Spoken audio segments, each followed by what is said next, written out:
outside exploring the forest by his house. After high school, me and Joe went our separate ways, but always stayed in touch. One summer, in the mid-90s, we were both in town for a week.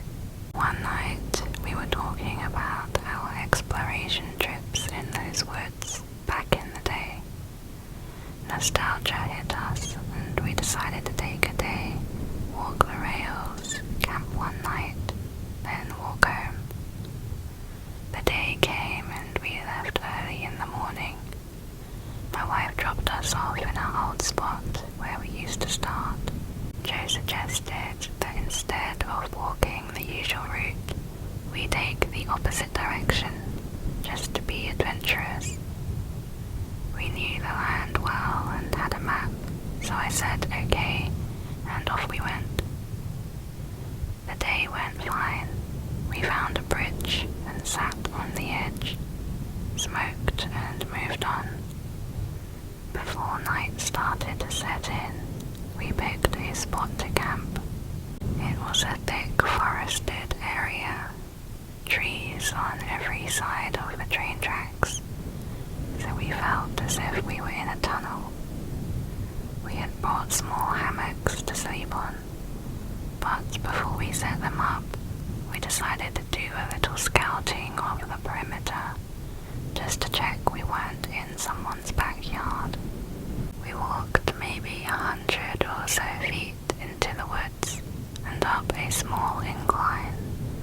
When we got to the top, we saw an old building down at the bottom, about 100 yards into the woods.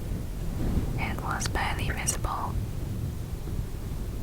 We pondered over what to do. We both assumed it was a sugar shack or something, because there didn't appear to be a clear road into it. From where we were, there didn't look to be anyone inside. It was completely quiet with no lights. We decided to walk a little closer.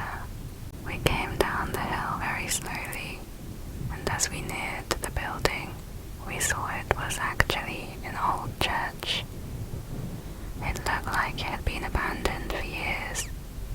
It was a squat, sagging building, whose wooden planks were almost black from moss and rot. A cross still stood on top of the place, also black.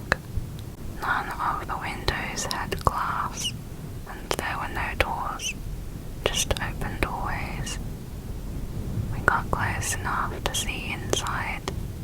There were rows of pews and a built-up section in front for a preacher to stand. We didn't go all the way in. We didn't want to. There was no sign of anyone else. No footprints and no pathways. Definitely an abandoned church. We left and went back up the hill to our spot we had chosen to camp at. Having a hill between us and the church made us feel better, but we were still a little uneasy. At this point it was dusk, and we decided to put up our hammocks, go to sleep and move on in the morning. Night set in, and as we lay in our hammocks, we began to hear something in the direction of the church. It sounded like people singing. Sliding out of our hammocks, we got down and listened for a minute or two. The singing continued, but wasn't getting any louder. We decided to creep back up the hill and see if we could see where the sound was coming from. The moon was barely out. It was almost pitch black. When we got to the top, we saw a light in the distance. It was coming from the church. The singing was coming from inside. The light looked to be candlelight from the way it flickered. We couldn't make out what was being sung. It sounded like church music, but in another language. We sat and watched for a while, trying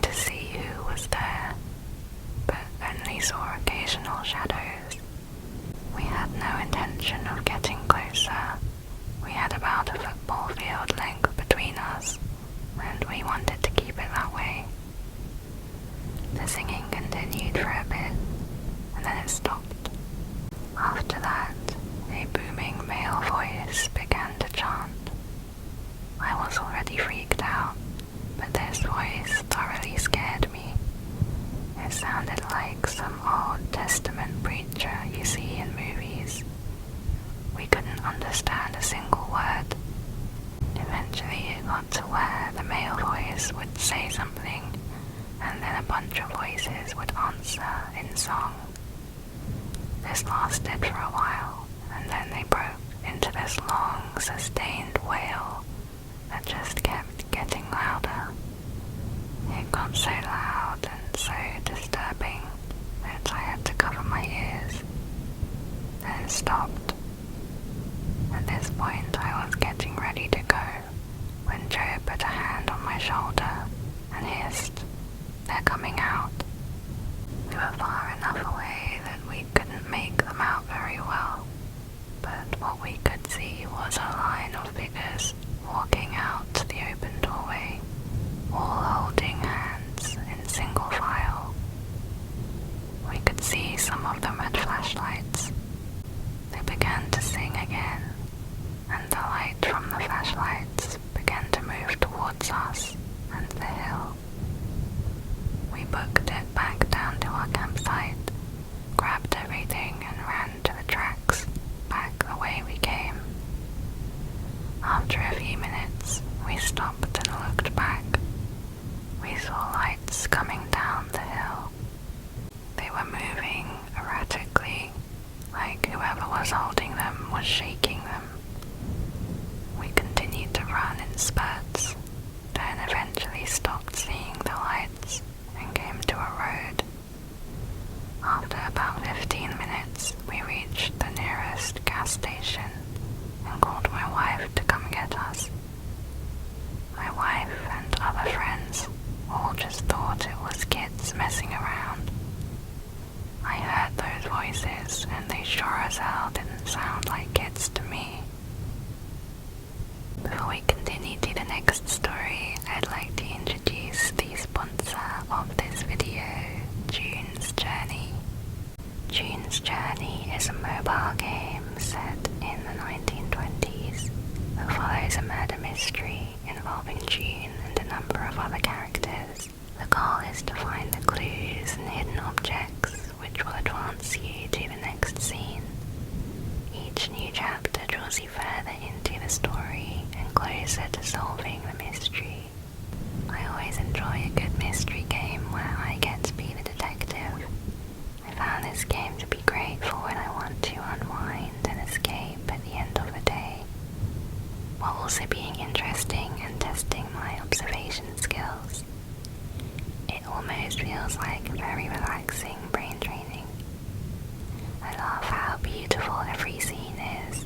It makes the whole experience that much more enjoyable. I also really like the music. If you are interested in this lovely game, it's completely free to download. You can find a link in the description.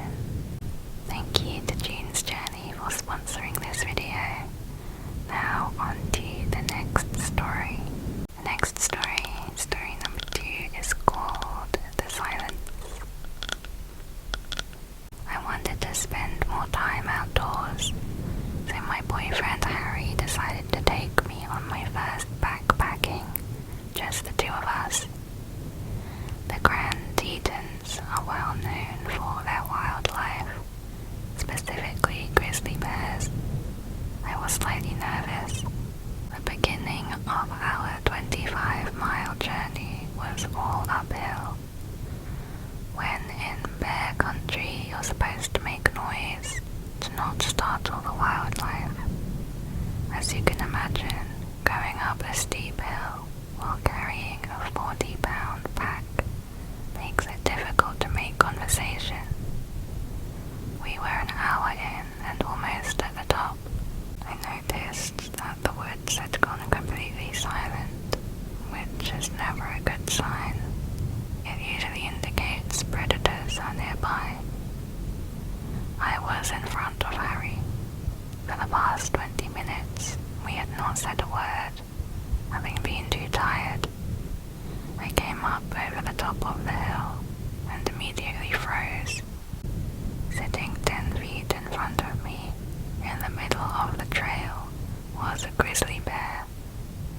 Harry wasn't aware yet as he was behind me.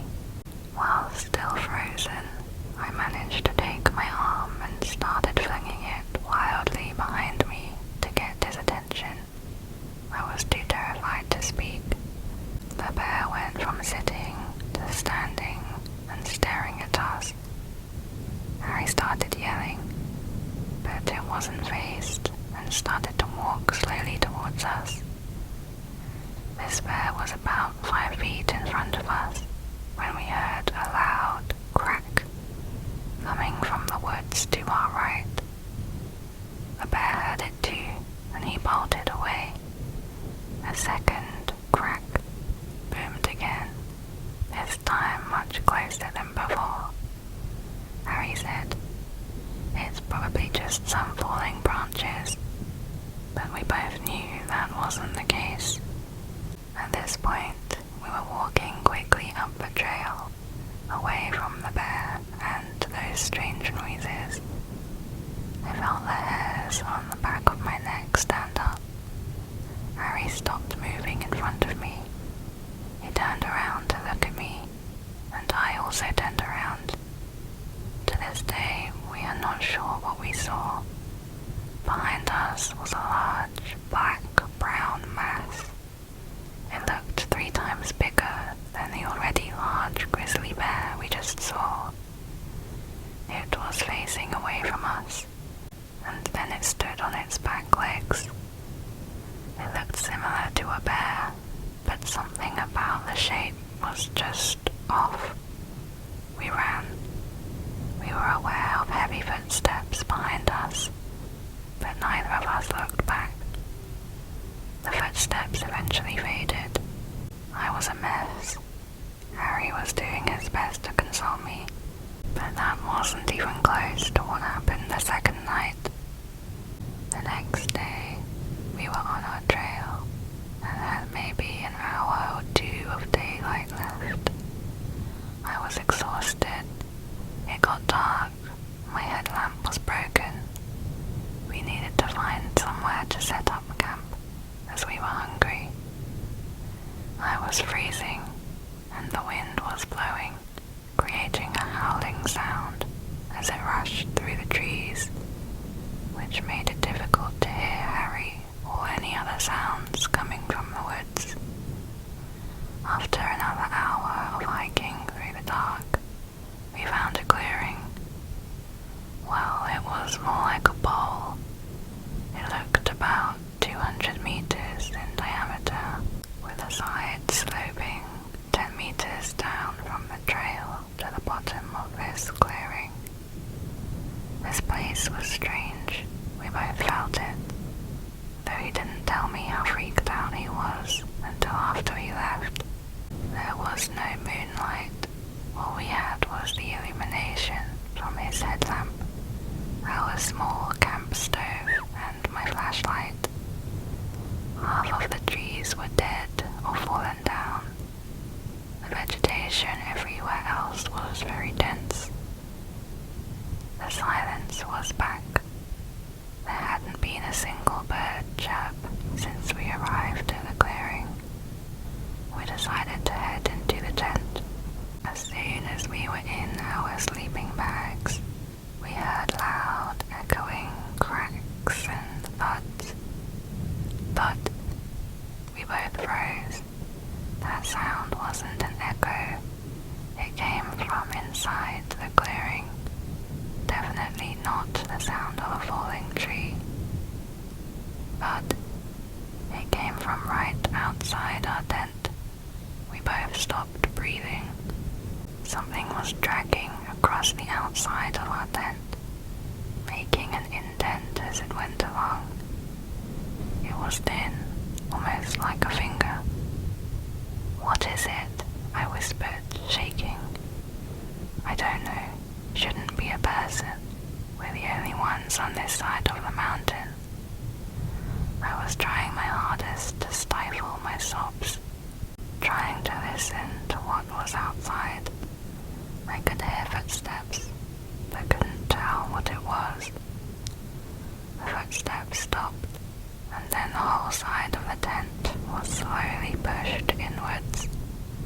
this point, whatever was outside knew we were inside, so I shined my flashlight at the side of the tent. What I saw made my blood run cold. It was the shape of a human face pressed into the tent wall. I could make out the nose and an open mouth. Each time they breathed in, it made the tent around their mouth billow in and out. Harry pulled the clock from his sleeping bag. He cocked it and the sound shattered the silence. The face pulled back and we heard fast footsteps heading away to the edge of the clearing. We didn't leave the tent until the next morning. The first thing we noticed was the smell. We came out of the tent and looked around. Whoever it was had peed on our fire, leaving a disgusting stench of evaporated urine. Footprints surrounded our tent, circling around multiple times. Muddy handprints decorated the outside of our tent. We think it was mud anyway. The next story, story number 3, is called The Escape. This story takes place in North Italy, 2014. It was early September. A friend of mine proposed to go on a short hike in the woods near his town. I agreed, since I love hiking. We prepared our backpacks, grabbed some food, and drove to the place.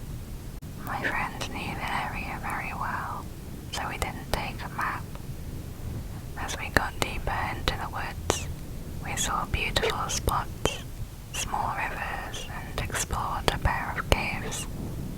After stopping for lunch, we proceeded to follow a trail in a deeply wooded area. After around an hour, we arrived at a pretty large clearing. This is the scary part. In that clearing, there were around 4 or 5 people, normally dressed. They were simply talking and laughing. Just ordinary people like me and my friend. They obviously saw us too, since the clearing had no trees or rocks to cover the view. The trail immediately ended in this clearing, before proceeding on the other side of it.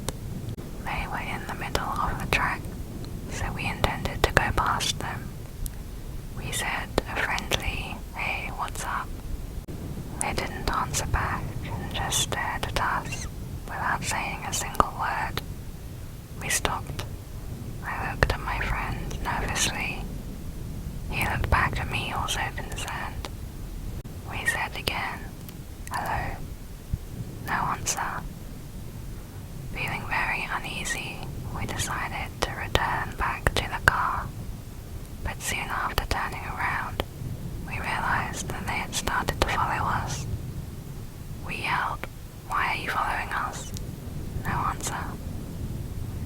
We started to walk faster and tried to get out of the trail and go a different way, since my friend was familiar with these woods. However, they were always about 15 meters behind us. We started to panic and began running. We could hear that they had started running as well. When we were about halfway back, we started to notice they weren't behind us anymore. We thought maybe we managed to lose them. We hid behind a thick bush and tried to listen. Silence. So we held our breath and managed to return to the car, trying our best to be as silent as possible. We jumped into the car and raced out of there. But as we left the woods and were on the main road, we saw, coming from a secondary road, another car behind us. This group were following us again. They probably never lost us the whole way back to the car. We are sure that they were the same people, since they were tailgating us, and there were no other cars around. Also, their car had no plates. We drove to my friend's town. Every turn we made, they did as well. Finally, as we neared to the town, they made a U-turn and headed back in the woods direction. We were terrified and called the police, who went to investigate. But there was no evidence and no activity seen in those woods in the following days. Story number 4 is called The Stalker. I'm a 17-year-old guy living in Phoenix, Arizona. Around 6 months ago, I went on an overnight trip into the Superstition Mountains. This particular trail was an 8-mile loop through a canyon. I had planned to go with my friend, but he cancelled at the last minute, so I decided to go on my own. After getting a bit lost, I didn't arrive to the trail until around 5 p.m. I had about a 4-mile hike until I arrived at my planned camping spot, and it was getting dark fast. I figured if I was quick enough, I could get at least 2 miles in before I had to find somewhere. This strategy left me hiking a very dark trail on my own, with about 15 miles of dirt road between me and anyone else. I was getting anxious. Eventually it got so dark, I could only see where my headlamp was pointing. That's when I decided I needed to stop and get a camp set up. I ended up in a less than ideal spot, but there were some burnt pieces of woods and the remains of a fire. It looked like someone had been there before, but not recently. I got the fire going and my tarp set up. I was feeling good. My camp was set and my food was on the fire. The feeling of uneasiness had almost gone, but it was still there. I was sitting on the ground near my fire, eating my dinner, when a small rock, about the size of a marble, was thrown into my camp. I looked at the tiny rock. I was sure that I was the only person on this trail at night. I immediately turned my light on and towards the area the rock came from, but due to the trees and brush, I could only see about 10 feet. I spent the next 15 minutes looking at the tree line that surrounded me, searching for who or what had thrown this rock, not daring to stray far from my fire. After a while, I was able to convince myself that I had somehow kicked the rock, or had fallen from a tree. I went to sleep, not expecting the pure terror that was about to unfold. I woke to the sound of rustling leaves, barely audible. Still not fully awake, I listened as the rustling got harder to hear, as I assume whatever it was moving away from me. I went to grab my flashlight that I had left next to me when I fell asleep, but the more I looked, the more scared I got.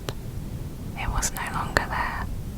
I stood up and ducked out of my tarp, looking around. I was able to see a light off in the woods, 15 feet away. It was my flashlight, laying on the ground in a pile of leaves. I was terrified. The flashlight that I had left sitting right next to me a few hours ago was now 15 feet away, past the tree line in the woods. I hurriedly put my boots on, clutching my knife in my other hand. I weighed my options: stay here and wait out the night, or attempt the 3-mile hike back to the car in the dark. I decided to stay at the camp and wait. Eventually it came back. I could hear it walking through the woods. It was far away, but I could hear it. It sounded like someone casually walking by. Sometimes it would walk too far away to hear, but then an hour later it would return. This went on for 3 or 4 hours. Then I heard the steps get closer and closer until they were about 7 feet from me. At this point, the fire had gotten very small as I ran out of wood. The footsteps stopped and everything went totally silent. I sat there completely still for 2 more hours, holding my knife and praying that I wouldn't hear anything else. I stayed like that until the sun cast enough light that I could see I was alone in my campsite.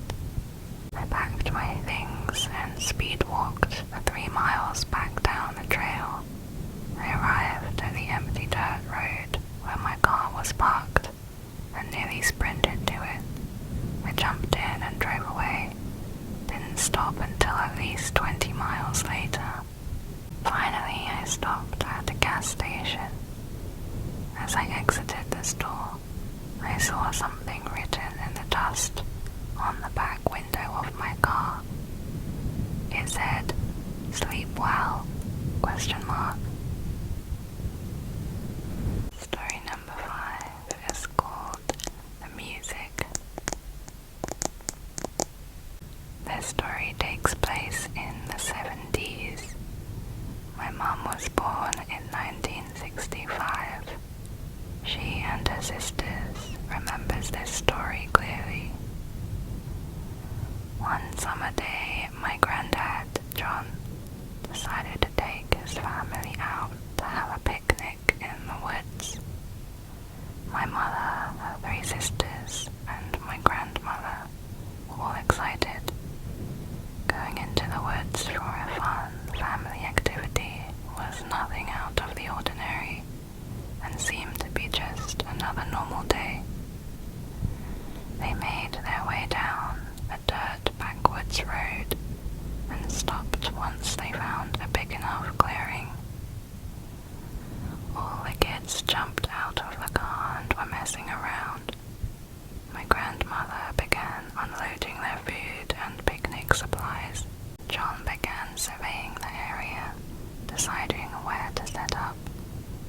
As he was doing that, something in the woods past the clearing caught his eye. Before going to see what was out there, he yelled and said he would be right back. The kids and my grandmother thought nothing of it, since these woods were very familiar to them. They continued setting up the stuff they brought. Then one of the girls pointed at something in the clearing. It was a dirt mound that looked like something was buried under it. This mound was about the size of a small person, maybe even child-sized. It was too big to simply be an animal found in these woods. There was nothing but squirrels and raccoons in this area. Scattered amongst the mound were large river rocks that seemed to be placed on the mound intentionally. Also, the dirt seemed to be fresh, as though it was just buried. It was loose and slightly darker than the area around it. The mood immediately shifted from a normal day in the woods to something much darker. My grandmother became concerned and told the girls to stay away from it. They tried to return to their picnic, and the girls were already playing around again. Things returned to normal. The trees around them were dense, blocking their view from anything inside the forest. Then one of the girls again noticed something strange. Along one of the long branches of a tree hung a noose. It was tied with rope and hung high above their heads. My grandmother stopped dead in her tracks when she first saw it. Something was wrong here. They was still out in the woods. The children started to become anxious. My grandmother tried to calm them and said it was just left by deer hunters, but she knew in her mind they needed to leave. No deer hunter would hang a deer and then bury it. At least no sane deer hunter. It wasn't until they started hearing something in the woods that they began to really panic. My grandmother and all the children began to hear a rhythmic chanting from further within the woods. It sounded as though there were a group of people all singing in deep voices to the beat of a drum. It went in a quick boom, boom, boom pattern, 3 steady beats followed by a pause, and then it would repeat. It sounded far away, but immediately scared them. They listened and gathered together. It was getting louder and closer. What started out as a distant echo soon began to engulf the entire clearing. My grandmother was terrified and desperately wanted to leave, but John was not back yet. They waited. It felt like they were at a concert as the deep bass began to vibrate in their chest. It was everywhere and constant, as though the sound was surrounding them in every direction. Suddenly John's voice was yelling out for them to the trees. "Go," he yelled. "Get in the car." He came running out of the woods, shouting that they needed to leave now. They had never seen terror on this man as they had in that moment. He was a man afraid of nothing, unbothered by the world around him. This was the most emotion any of them had ever seen from him. He saw something in those woods, something that shook him. My grandmother began throwing everything back into the car along with the kids, and they drove away. Up until his death, my granddad John refused to talk about what he saw that day. Story number 6 is called The Treehouse. When I was 11 or 12, we had these massive woods around our house. Me and my friend Alex would spend the whole day messing around in these woods. It was the 80s. My parents had no problem with this. They enjoyed taking us to the store to buy stuff like survival knives and camping gear. Sometimes we would even be allowed to stay out overnight. One day we found a treehouse in a part of the woods we had never been to before. Probably a 2-hour walk from the edge of the neighborhood. This treehouse is probably 30 feet off the ground. It looked well built and solid. We were so excited to find this new hideout. We ran back home to get some rope and other supplies. The next day, we hiked out again at dawn. We had a backpack full of rope, sandwiches, and knives. Still super excited, we made it back to the treehouse and started attaching rungs made from sticks onto one end of the rope. After a few hours, we finished and were able to finally climb up. Sitting on the deck looking out, we played rock, paper, scissors for who gets to go inside first. Alex wins and goes in, then comes right back out. He's white as a sheet and says he wants to go home. Curious, I go inside. This treehouse was probably 8 by 8 feet, about 7 feet tall. The inside walls were covered every single inch of naked girls, but not women, children. The oldest kids looked about my age. It was all Polaroids and glossy magazine pages.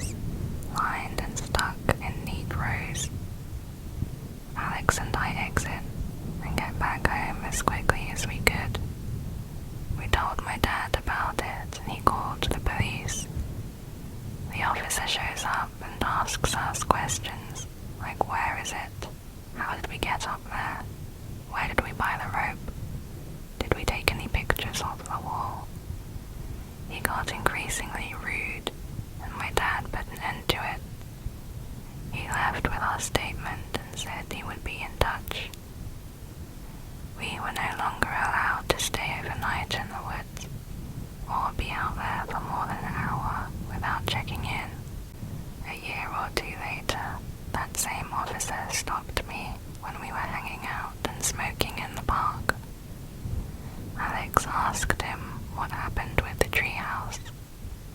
He just told us to not do drugs and left.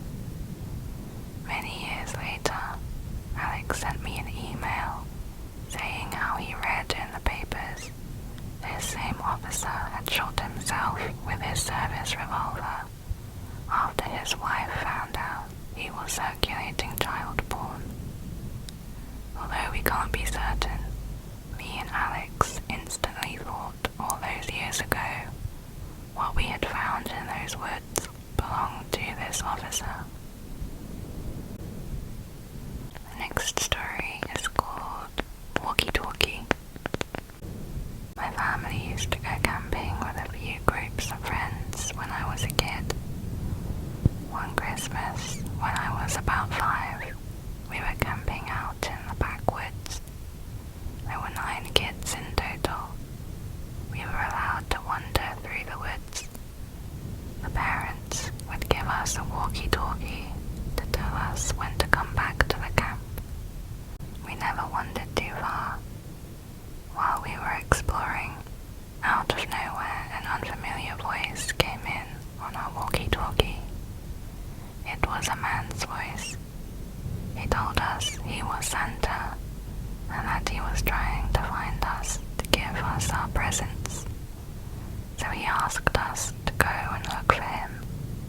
We all ran back to our campsite, super excited that Santa had talked to us. The walkie-talkie was taken from us and we weren't allowed to go anywhere for the rest of the trip. We were pretty devastated at the time, but looking back as an adult, I can see how creepy that was. The final short story is called Missing.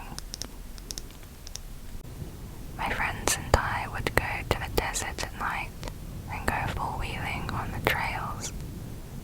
This one night, we had stopped for a break, and this guy rolls up to us. He asks if he can join us, and we say sure. We continue riding. I was second to last, with him being behind me. We were pretty familiar with the trails, so I kept looking back to check on him, not knowing how experienced a rider he was. As we're approaching the hill that overlooks most of the area, I look back and he's gone.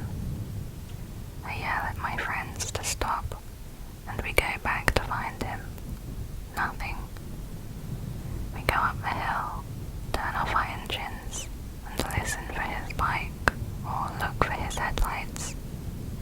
It was pitch black and completely silent. From the hill, I'm sure you could see for a few miles, but there was no trace of him. We looked for him until about 3 a.m. and were unsuccessful. He just vanished. I hope nothing happened to him. Those are all the stories for this video. I hope you enjoyed.